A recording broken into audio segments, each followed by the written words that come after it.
Bueno, pues muchas gracias Daniela por invitarme a este live.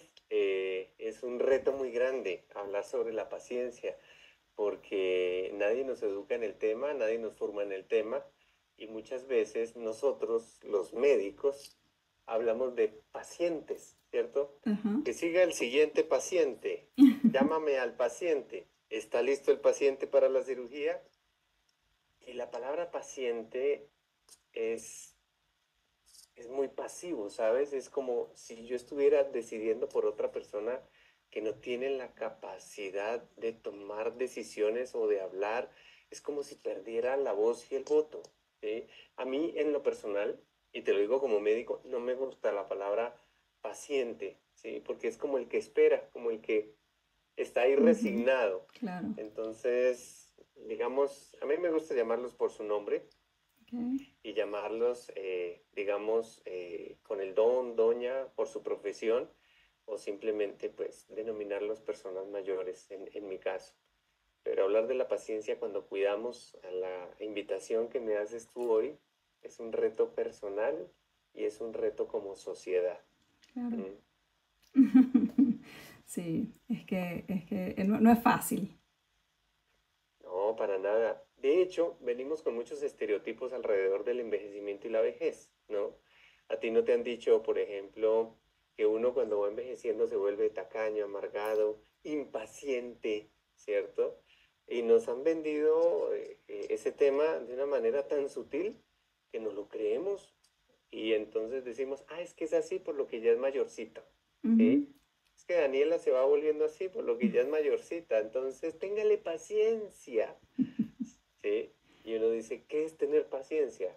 ¿Sí? Como permitirle que diga, haga, actúe lo que se le venga en mente, o hasta dónde yo pongo límites, hasta dónde yo comprendo que lo que le está ocurriendo no hace parte del proceso del envejecimiento, sino que puede haber algo más que esté afectando su personalidad, su conducta, la manera en cómo está comprendiendo el mundo.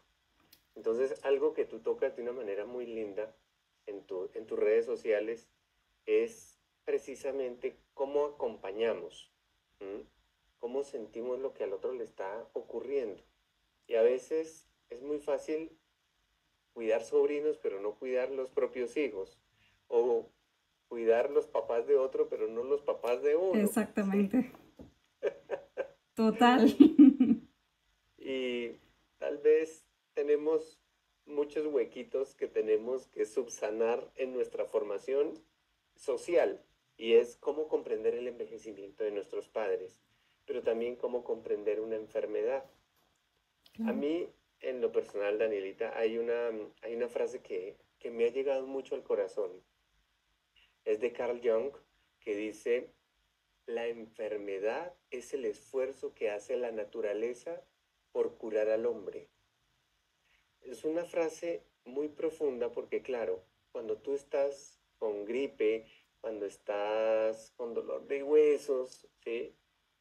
Necesitas pedir ayuda, necesitas de alguien, ¿cierto? Claro. Entonces, primero, la enfermedad te hace más humilde, te vuelve a poner los pies en la tierra para hacerte más humano. Pero cuando él dice la enfermedad te sana, cuando hablamos de Alzheimer, por ejemplo, Ujú. nosotros decimos, ¿por qué el cerebro olvidó? ¿Qué pasó en su historia de vida que llegó a un punto donde para tal vez protegerse el cerebro, olvida para sanar? Entonces, si olvida para sanar, yo como familiar, como pareja, como hijo, estoy acompañando un proceso de sanación, no de enfermedad. Y esto es muy profundo, Daniela, Total. porque nos cambia totalmente la perspectiva de la enfermedad, Sí, ¿sí? O de lo que nos vendieron como catastrófico, como dramático, como complejo. sí. Y nos dicen cuando vamos al médico, doctor, ¿qué hago? Mi mamá me está confundiendo de nombre, el otro día casi se pierde en el barrio, ¿qué hago? Paciencia, téngale paciencia. Y uno dice, bueno, ¿y dónde consigo la paciencia? Viene en cremita, viene en grajeas, en Ujú. pastillitas, en inyecciones. ¿Cómo compro paciencia? ¿sí? O doctor, ¿será que yo le dejo a mi mamá? Usted la cuida 8 días y me cuenta a ver cómo le va con su paciencia. Exacto. ¿Sí? Esa sería la mejor Ajá, respuesta. ajá. Pero, pero no es fácil No es fácil. formar, formar la paciencia. Yo creo que hablar de paciencia no es de resignarse, ni decir esto fue lo que me tocó, esta es la cruz que llevo en mi camino, o esto lamentablemente fue lo que la vida me dio, y ver la vida como con tragedia. Yo creo que la paciencia, de acuerdo a lo que hemos venido hablando, es estar presente con comprensión, con calma, con tolerancia, ¿sí? Incluso cuando las situaciones se tornan muy difíciles. ¿M? Y mira que en el caso de los trastornos neurocognitivos, en los cambios conductuales, lo que siempre te dicen los mismos familiares, los cuidadores es, no seas intrusivo. En esos momentos respeta sus espacios. Ponle de pronto de fondo la música que más le gusta, las oraciones que más le gustan y acompaña, ¿sí? No, no invadas el espacio porque puedes generar un momento de crisis, de pelea y de agresividad. Entonces, la paciencia, Daniela, es una forma de amor activo y consciente. Total, y yo creo que también la empatía, ¿no? De ponerse en los zapatos, ¿qué haría si fuese yo el que estuviese allí? Pero no solo es ponerse en los zapatos, sino caminar con esos Caminar, zapatos, total. ¿sí? La paciencia es la compañera de la sabiduría, decía San Agustín. Y ser sabio no es fácil, ¿m? Mm, Porque la sabiduría viene de del aprendizaje de la experiencia, ¿sí? Por eso, detrás de un escritorio, detrás de un consultorio, los médicos no nos hacemos sabios.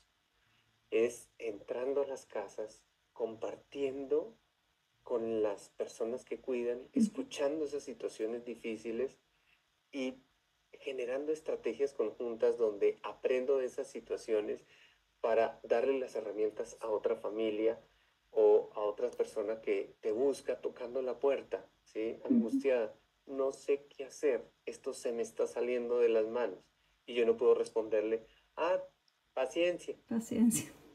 Sí. Mm.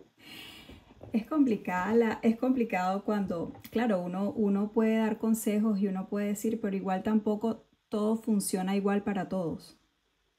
No. De hecho, tú vas a un ritmo de vida de acuerdo a tu filosofía, a el momento que estás viviendo, ¿sí? Yo voy a otro ritmo. Cuando cuido, esta persona que está en un proceso de sanación, como lo hablábamos, va a un ritmo diferente al mío. Lo que pasa es que yo, por lo general, como soy familiar, pues pongo todos mis duelos a flor de piel. ¿Por qué le pasó esto? Sí, mi papá que era tan importante, tan hombre tan sabio, mi mamá que era tan noble, no se merecía esta enfermedad y quiero que ella vaya a mi ritmo. Entonces pierdo mi rol.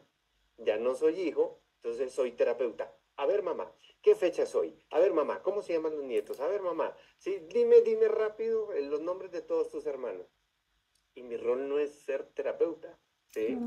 Claro. Tengo que ir al ritmo del otro sin imponer el mío.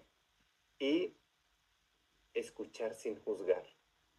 Hay muchos dolores que no se han sanado. Y la memoria a largo plazo te manda recuerdos. Y ellos a veces expresan miedos, situaciones complejas, muy complejas. De hecho, te voy a contar una situación que puede dar risa, pero genera un dolor familiar. Ujú. Decía esta señora mayor, decía, yo me di cuenta del Alzheimer de mi esposo porque en las noches, como hacia las 2 3 de la mañana, él se despertaba asustado, me tumbaba de la cama y me decía, vístase, que no demora en llegar mi esposa. ¿Sí? Entonces, la señora decía, la primera vez yo me empecé a vestir y dije, no, pero ¿cómo así si yo soy la esposa? ¿Sí? Y mi hijo, ¿usted por qué dice eso? Y él se volvía a quedar dormido. Claro, por allá venía un recuerdo, quién sabe Que cómo, sí. no conocía del tema que había ocurrido, pero se puso a flor de piel claro, un recuerdo que seguramente también le estaba atormentando al a Señor él, claro. y que salía en medio de la noche. ¿Cómo hacer procesos de perdón y reconciliación en una situación de engaño que ocurrió? ¿M? Y que se vino y que se expuso a flor de piel en medio de la enfermedad? Y ahí escucho sin juzgar, ¿sí? Incluso cuando la persona repite, se queja, no puede expresarse con claridad. Y ahí acompaño y ayudo al proceso de perdón y reconciliación. Sí. Yo pasé por este tema con mi papá. Mi papá tuvo Alzheimer, pero a mi papá se lo detectaron a los 46 años. Uy, muy temprano. Muy temprano, sí. Mi papá Mm, murió a los 54 años. mm, Y sí, fue muy, muy, muy doloroso. Y bueno, hoy por hoy, yo por esto también me he ujú, dedicado a esto, ¿no?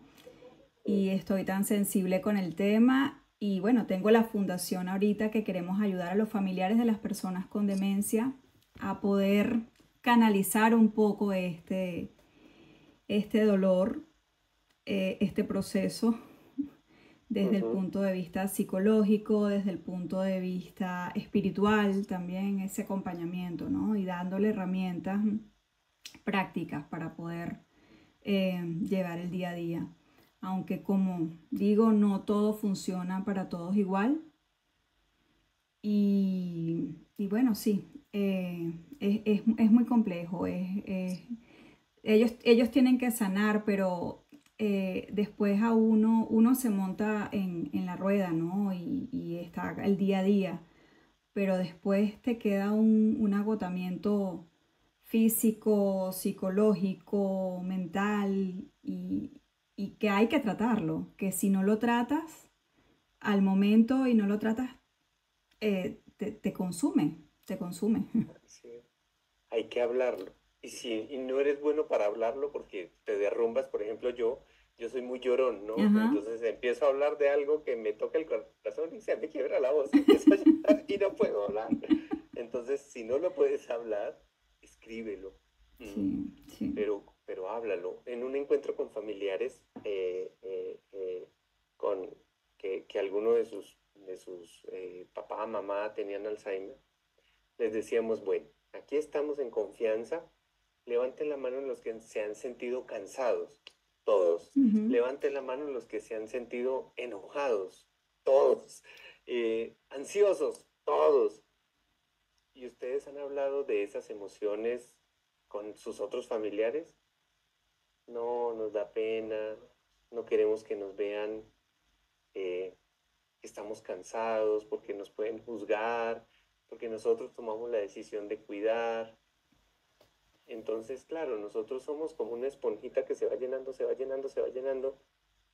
Y ante esas situaciones complejas, si no las sabemos expresar, pues sin querer queriendo terminamos descargándolas en las personas que estamos cuidando y después nos sentimos culpables. Sí. Una hija me decía, doctor Cuadritos, imagínese que yo le dije a mi esposo que pues ya me dejara irme a vivir con mi mamá para cuidarla en su Alzheimer. Ujú. Pues ya los hijos están grandes y pues mi mamá vivía cerca y mi esposo me dice, ve y la cuidas y me voy a vivir con mi mamá. Entonces prácticamente me separé de mi esposo para dedicarme a mi mamá.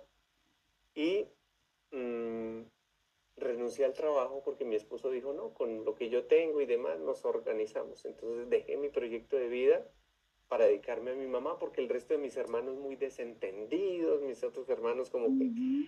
y me voy a cuidar a mi mamá. Y van pasando los meses, la enfermedad va avanzando y un día le llevo el desayunito en su bandeja y no sé qué pasó, pero mi mamá cogió la bandeja y me la tiró en la cara y me quedó todo el desayuno. Pues yo, pero mamita, ¿qué te pasa? Sí, sí, te estoy trayendo el desayuno. Y mi mamá empezó a gritar, usted me quiere envenenar, usted está aquí, es para quedarse con la casa, para robarme todo y dejarme en la calle. Usted es una vagabunda. Y me dijo un montonón de groserías que yo quedé como, pero mamita, ¿por qué me dice eso si yo la amo? Entonces ella dice que se fue llorando a la cocina, vuelve a hacer el desayuno y vuelve y se lo trae. Hola mamita, mira para que desayunes. Y vuelve y le tira el desayuno en la cara. Y dice esta hija, la tomé de los hombros y la sacudí. Ya no más, mamá. ¿Sí? Y me puse a llorar y dije, soy la peor hija del mundo, estoy maltratando a mi mamá. Sí, Entonces yo le decía, porque creemos que tenemos el derecho a sentirnos cansados, ¿no? Ni a pedir ayuda. Y es normal sentir enojo. ¿No? total. Y, y hay que buscar las estrategias para delegar. Hay Y que pedir también, ayuda. Hay que pedir sí, ayuda. Eso es súper importante. Y lo digo ahora, pero en el momento yo nunca lo hice. Porque para mí nadie no, cuidaba mejor a mi papá que yo. Ojo, teníamos ayuda de una enfermera que nos ayudaba, estaban mis hermanos, pero yo me quise dedicar a mi papá. Y yo tenía a mi hijo de recién nacido, de un añito. Y también, o sea, yo no, yo dejé mi trabajo, yo no estaba, a mi hijo lo dejaba en la guardería y era irme todo el día a casa de mis papás y en la noche, o sea, yo de verdad no tenía vida. Entonces es eso, es que uno también se va llenando y sí, llegas al síndrome del cuidador quemado, ¿no? claro. Una hija me decía, por ejemplo, doctor, al ver que pasan y pasan los años y se va perdiendo esa capacidad de autonomía, yo en mis oraciones decía, ay Diosito, acuérdate rápido de mi mamá, pobrecita, con esta enfermedad. Y yo decía, ¿cómo así? Yo le estoy pidiendo a Dios que se muera rápido mi mamá. ¿Qué porquería de hija soy yo? Sí. Son muchas cosas que callamos en medio de ese manejo inadecuado de las emociones. Por eso es importante en los grupos de ayuda buscar páginas serias que te orienten, no que Ujú. te den recetas mágicas para curar una enfermedad que todavía no tenemos cura, No la hay, ¿sí? es que ese es el O que, problema. o que si haces tales rituales o tales cosas, o no, o sea, aquí tenemos que acompañarnos de familias que están viviendo el mismo proceso, de profesionales humanos que ven en esta enfermedad un proceso para aprender, para crecer, no para separar la familia, y Así es. donde respetamos la dignidad de la persona, ¿sí? Y nunca, nunca los hacemos sentir como si fueran una carga. Yo creo que ni tú, ni yo, ni nuestros papás eh, querían dañar la imagen que habían tratado de cultivar toda su vida por culpa de una enfermedad Así y es. sentirse que son una carga para nosotros. Entonces, cuando sintamos ese cansancio, ese enojo, esa ansiedad, deleguemos, respiremos. Eso es un consejo valiosísimo. Eso es un consejo de verdad que sí, que hay que tomarlo y hay que aprender. Hay que aprender a delegar y a tomarse sus respiros y a tomarse sus espacios para uno poder recargar esa batería nuevamente y que es normal que la batería se agote. Pues totalmente normal. Digamos que hay una discusión, sobre todo en el Cono Sur, sobre el tema de nombrar a las personas como cuidadoras, o si fueran, o si el nombre más apropiado sería asistir, o ser un gestor del cuidado. ¿M? Porque cuidar a veces suena como muy posesivo sobre el otro, como controlar. Y cuidar no es controlar, sino acompañar, ¿sí? Sentir, palpitar con el otro. Cuidar no solo es hacer por el otro, es estar con el otro. ¿M? A veces nos preocupamos mucho por la arquitectura del cuidado, ¿no? Cómo cambiar un pañal, cómo cambiar la cama, que si se cae, cómo levantarlo, cómo administrar los medicamentos. Pero pues si yo no empiezo con lo básico, que es cómo me cuido para cuidar al otro, pues empecé al revés. Es que si no te cuidas, ¿cómo cuidas del otro? Si tú no estás bien, ¿cómo puedes cuidar a una persona para que esté bien? ¿Sí? Por Es, eso no me gusta recetar paciencia. es muy... Mira, Joyce Meyer tenía una frase muy linda al respecto. Decía, la paciencia no es la habilidad de esperar, sino la habilidad de mantener una buena actitud mientras esperas. Es respetar los tiempos, ¿sabes? ¿Mm? Que no Respetar todos son los tiempos. iguales, totalmente. Doctor, y ahorita que tocamos el tema de la dignidad de la persona, en el tema de la vejez, cuando los padres o, bueno, las personas realmente en la vejez o cuando tienen alguna enfermedad, que ya tienen incontinencia y se niegan a querer usar los pañales. Eso, o sea, ellos lo ven como van en contra de su dignidad y sí, pues, y sí, no es fácil. ¿Qué No consejo es nada fácil. pudiésemos darles? Porque claro, yo entiendo a las personas, a los cuidadores y los familiares que muchas veces por, por un tema práctico es más Ujú. fácil ponerles que estar, vamos al baño, o probablemente ellos no quieren ir al baño. Entonces, el usar el pañal para ellos es complejo, es un tema que va con su dignidad, Sí, con la es dignidad de la cierto. persona. Mira, cuando yo hace 15 años me ofrecí de voluntario en la Fundación Alzheimer Colombia, llegué allá a golpear la puerta, hola, quiero ser voluntario. Y esto ha sido una experiencia hermosísima porque aún lo soy y hemos aprendido muchísimo de las familias. Uh -huh.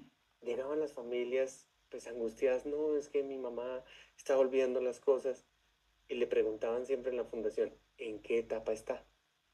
Entonces yo les preguntaba, pero ¿cuál es la obsesión de preguntarle a la gente en qué etapa está? ¿Sí? Y me decían en la fundación hace 15 años, es que si conocemos las etapas, nos anticipamos a lo que va a pasar. Uh Porque -huh. claramente cuando ya tenemos incontinencia, cuando tenemos alto riesgo de manejar mal las finanzas, de perdernos, pues ya tenemos una sobrecarga familiar en el cuidado. Si yo sé que a futuro puedo empezar a perder el control de esfínteres, primero empezamos a generar una rutina. En esta casa vamos al baño a las 8, a las 12, a las 4 y se coloca un cartelito en el baño de tal manera que todos entramos al ritmo de ella. Y así mantenemos una rutina que se convierte en hábito. Si empezamos a tener pequeños goteos, como cualquiera de nosotros, pues nos da pena, nos Claro. da vergüenza. Entonces, digamos que antes de utilizar ese pañal grandote que es incómodo, que puede acalorar, pues ya hay panties, hay calzoncillos, hay ropa interior de tela, pero que traen una almohadilla absorbente y se pueden lavar hasta 300 veces. Entonces uno dice, bueno, esto ya no es tan traumático y me está generando una pequeña solución. Mientras, digamos, sigo manteniendo la rutina, pero en esa sensación de vergüenza, siempre lo que yo quiero escuchar es que el otro trata de sentir lo que me está pasando. ¿Mm? Cuando me dicen, es que creo que oriné los pantalones, dice, mami, ¿sabes? Cuando yo estoy nervioso a mí también me pasa. Y pues te entiendo totalmente. Afortunadamente, tú me tienes a mí y yo te tengo a ti. Cuando hacemos ese acercamiento emocional, las personas abren su corazón para dejarse orientar, dejarse ayudar y seguir manteniendo pues ese pudor y esa rutina. Es a través de la estrategia y de la creatividad que vamos acompañando ese proceso, porque a todos pues nos genera miedo, nos genera angustia. Muchos tienen conductas regresivas. Entonces me dicen, doctor, imagínese que ahora hace bolitas con la materia fecal y la unta por todo lado. Y yo cuando llego y veo eso, me dice, pues esto no es de medicamento, es de acompañamiento, de supervisión, de saber supervisar, de mantener las manos ocupadas, de cómo lenta y progresivamente ellos nos van permitiendo que vayamos generando pues esa compañía donde de una u otra manera estamos tocando ese pudor, esa Ujú, intimidad. ujú. Y ese constante sentimiento de soledad que tienen los adultos mayores en general, que siempre se sienten solos, que aunque los hijos muchas veces estén, pero bueno, están trabajando, pero eh, mira, no me vienes a ver con la frecuencia que me gustaría que vengas, porque bueno, está cada quien en su dinámica, ¿no? Diaria. Em, ¿Cómo podemos hacer? No es tan fácil, mira. Gabriel García Márquez decía que la vejez es un pacto honrado con la soledad. Cuando aparece una discapacidad, una alteración de memoria, muchos amigos se alejan, muchos hijos se alejan y, y se viene esa sensación de, oye, ¿a quién le importo? ¿Sí? ¿O qué está pasando con todos los que decían quererme o amarme? Y esto es confrontante, porque como dices tú, muchos están haciendo pues también su propio proyecto de vida. Muchos en medio del dolor y del duelo de ver a su familiar así, pues digamos la manera de vivir su duelo es aislarse. ¿M?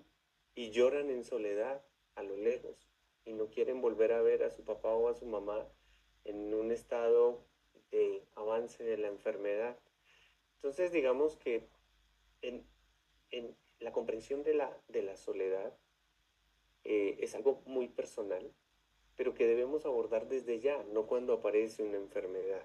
Es en qué estoy invirtiendo, quiénes son mis verdaderos amigos, cómo eh, el, el sentimiento de soledad, más allá de estar rodeado de gente o de personas, es el que me hagan sentir amado, respetado, con voz, con voto, no que sea un mueble donde todos giran alrededor mío, pero nadie me toma en cuenta, que es la verdadera soledad, cuando tú pierdes tu voz, ¿sí? Frente a los demás y te ponen frente a un televisor todo el día sentado y nadie interactúa contigo. Simplemente te sirven porque nunca te preguntaron qué querías comer o cómo te querías vestir o cómo querías ser maquillada o a qué querías oler. ¿Mm? Wow, sí. Qué bonito, de verdad, qué bonito ese mensaje que hay que comenzar a cuidar desde ya con quién andas, quiénes son tus amigos, quiénes son tu círculo más cercano, ¿no? ¿Sí? Porque al Sí, final sí, ese sí. es el que... Sabe que nosotros fuimos, con la fundación nos invitaron acá en Viena a un congreso que hacen anual sobre demencia, ¿no? Y ellos llevaron este año a 3 personas que fueron ya diagnosticadas con Alzheimer, con principio de Alzheimer, pero están comenzando, están en la primera etapa Ujú. y todavía ellos conservan pues sus capacidades cognitivas, lo que pasa es que están como hablando un poco más lentos y Sí. la pérdida de memoria a corto plazo. Pero a ellos les preguntaron, uno de los panelistas les preguntó qué era lo que más ellos que temían, ¿no? Ellos ahorita con el avance de su enfermedad. Y ellos todos lo que más decían era el que los dejaran solos. El, no, ellos no temían tanto era el olvidar, sino que los olvidaran a ellos. Entonces hubo uno que, entre lágrimas, pues que él lloraba y llorábamos todos los que estábamos allí, todos los presentes, ¿no? Porque él dice que, bueno, que él le pidió a sus amigos, él se reunió con sus amigos para decirles, ¿no? Sus amigos de toda la vida, para decirles, pues, que le habían diagnosticado Alzheimer y que él les pedía que no lo dejaran solo, ni a él ni a su esposa, que sobre todo a su esposa, que la siguieran invitando, que él quería seguirlos viendo, que fueran a su casa si él no les pudiera hablar. Wow, eso nos partió el alma a todos. Claro. Pueda que yo olvide quiénes son ustedes, Ujú. pero ojalá que ustedes no olviden quién soy ¿Quién yo. soy yo? ¿Mm? Sí, señor, sí, Sí. señor. Y es así, ¿Mm? es eso. Mira que la paciencia en el cuidado no significa resignación. Esto fue lo que nos tocó, ¿sí? Ni aguantar sin límites, sino ofrecer una presencia serena, constante, que ayude al otro a sentirse vivo, visto, seguro, valorado. A mí, digamos, cuando voy a las residencias, a los hogares geriátricos y esto, y hay personas con Alzheimer en etapas muy avanzadas, pues yo llego, los despeluco, les doy besos. Hola, ¿cómo estás, hermosa hoy? La enfermera me dice, pero si ella no te va a contestar, ¿por qué la saludas tan efusivo? Ujú. Yo les digo, es porque es doña Margarita y doña Margarita siempre ha sido alegre y siempre ella se conecta con la mirada. O sea, no podemos verlos como si fueran una persona que está esperando la muerte. Es tiempo de vida, es tiempo de resignificar todo lo que están viviendo en su proceso. Por eso, Sí, al cuidar no se trata de cuánto hacemos, sino de cuánto amor ponemos en lo que hacemos. eso, eso, el ¿Sí? cariño, de verdad que eso sí lo sienten. Sí. Capaz no podrán entender lo que le estás diciendo, no podrán, pero ese lenguaje del amor y del cariño sí lo van a comprender. Y yo acá Pero lo para eso tienes total, que nutrirte mucho, porque acuérdate que nosotros damos de lo que tenemos. así Si, es. si nos llenamos de odio, de amargura, ¿sí? De envidia, pues eso es lo que va a rebosar de nuestra copa, de nuestra alma, ¿sí? No puedes servir agua de una jarra vacía. Para cuidar necesitamos cuidarnos, nutrirnos, llenarnos de aquello que nos va a permitir ser bondadosos con nosotros mismos y con los demás. Total. Yo aquí lo vivo mucho porque, bueno, nosotros acá eh, en Viena, bueno, son el temperamento de las personas acá es un temperamento muy frío. Y pues nosotros venimos del trópico que somos más bien demasiados apapachadores y abrazamos. Entonces, claro, al principio, yo cuando comenzaba a ir a las casas, ellos eran como, pero bueno, y había una que la señora era súper malhumorada, ¿no? Y yo le decía, bueno, ya me voy. Y yo la abrazaba y ella, pero quítate. Al principio me decía, no me toques. Y yo no le paraba, yo me decía, igualito me iba. Y volví al día siguiente y la volví a abrazar. Ya al final ella me decía así como que, ¿y no me vas a dar mi abrazo hoy? Y yo, ah, claro, sí, venga, yo le doy su abrazo. Mira, Pero es esas son eso. las ventajas de los deterioros cognitivos, ¿sabes?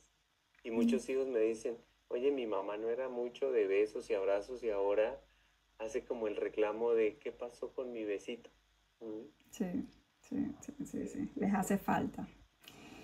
Y bueno, ay doctor, mire, para terminar me encantaría que nos dé un consejo de vida, un consejo de qué hacer. Bueno, ya desde ya nos está mandando a tener buenas relaciones y poder nutrir bien ese círculo social. Pero, ¿qué podemos hacer desde ya? Todos nosotros como también, además del círculo social, para poder llegar a tener una vejez bonita, una vejez saludable, una vejez llena de amor y sobre todo, bueno, y de espiritualidad, porque usted es bien espiritual. Pues mira, para pensar en una muy buena vejez y una linda vejez, hay que construirla hoy. Y tal vez por eso hoy estamos conectados, hoy estamos escuchándonos desde el corazón sobre una situación que no sabemos si a nosotros nos va a tocar. Pedir ayuda también es cuidar. Aceptar apoyo no te hace menos fuerte, te hace más humano. El cuidado profundo no viene del sacrificio total, sino de una presencia conectada, Ujú. ¿sí? Y solo es posible si te escuchas a ti mismo. Mm. Descansa. Descansar no es rendirse, ¿sí? No es abandonar a quien cuidas, es regresar con más amor. Entonces, hoy hablamos sobre la paciencia y el cuidado, hablemos también del autocuidado. El autocuidado pues no es egoísmo, es responsabilidad emocional. Cuando tú estás en equilibrio, puedes ofrecer presencia, paciencia y compasión. Así es. Ay, qué bonito, doctor. Muchísimas gracias por acompañarnos, por permitirnos conversar con usted, de nutrirnos de... A mí me encanta cuando usted habla, porque yo lo veo en las redes sociales y digo, wow, es que inspira tanto. Pues Y bueno, imagínate todo el tiempo con personas mayores y uno no aprende por qué. sí, no, de verdad que sí. De verdad, muy agradecida por la oportunidad. Gracias por compartir sus experiencias con nosotros. Y bueno, los invito a todos a seguirlo en sus redes sociales, @Robinson Cuadros, ¿no, doctor? Sí, así es, Ok, Robinson. Cuadros, cuadros. Yo soy repetidito. cuadros.